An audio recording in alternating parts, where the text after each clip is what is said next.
Good morning, my dear students. I welcome all of you to the first class of General Science. Today we will discuss our first chapter, Living and Non-Living Things.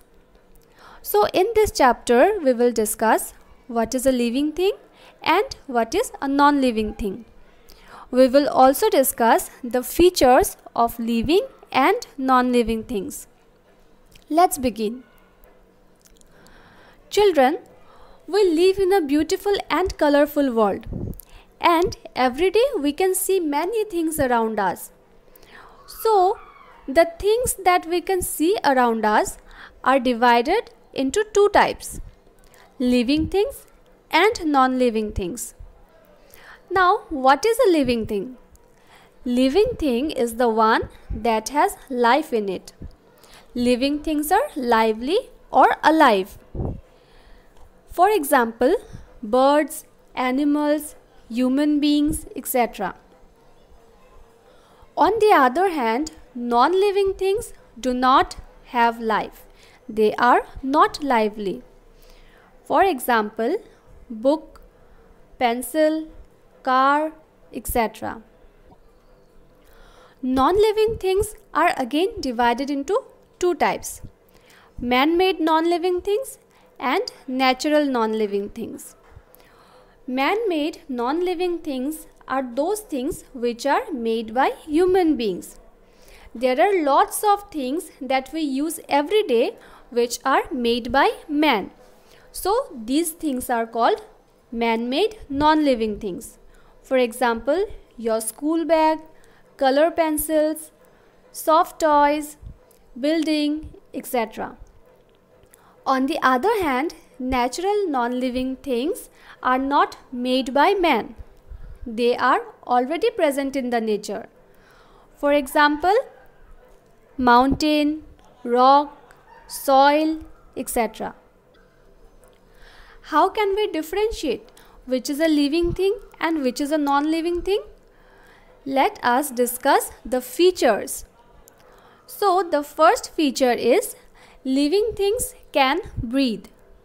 All living things need air to breathe, and different living beings use different organs to breathe. Human beings use nose. We use our nose to breathe. Fish breathes through gills. Insects like bees, mosquitoes, flies, they have small air holes to breathe. Plants can also breathe through tiny openings, and these tiny openings are called stomata. So plants breathe through tiny openings called stomata that are present on the leaves. Second feature is all living things need food. Living things need food to grow and live, because food provides them energy. Animals, plants, human beings, everyone need food. Animals feed on plants or flesh of other animals. Green plants can make their own food, and we human beings eat plants, fruits, vegetables, or the meat of other animals. But non-living things do not need food. The next feature is living things can move from one place to another. They move from one place to another in search of food, water, and shelter.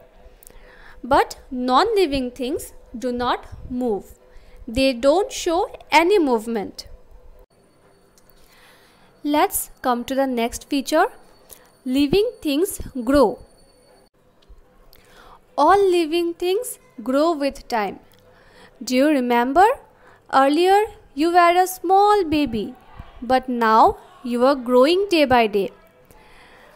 A baby plant also grows into a big plant or tree. So all living beings grow, but non-living things do not grow. Let's discuss the next feature. Living things feel.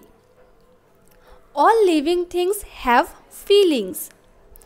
They react towards various changes in their surroundings. In summer days, human beings sweat and they feel very hot.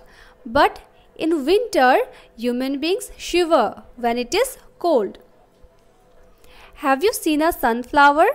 Sunflower always faces towards the sunlight. So plants also can feel. But non-living things do not feel. Living things reproduce. It means living things give birth to their younger ones.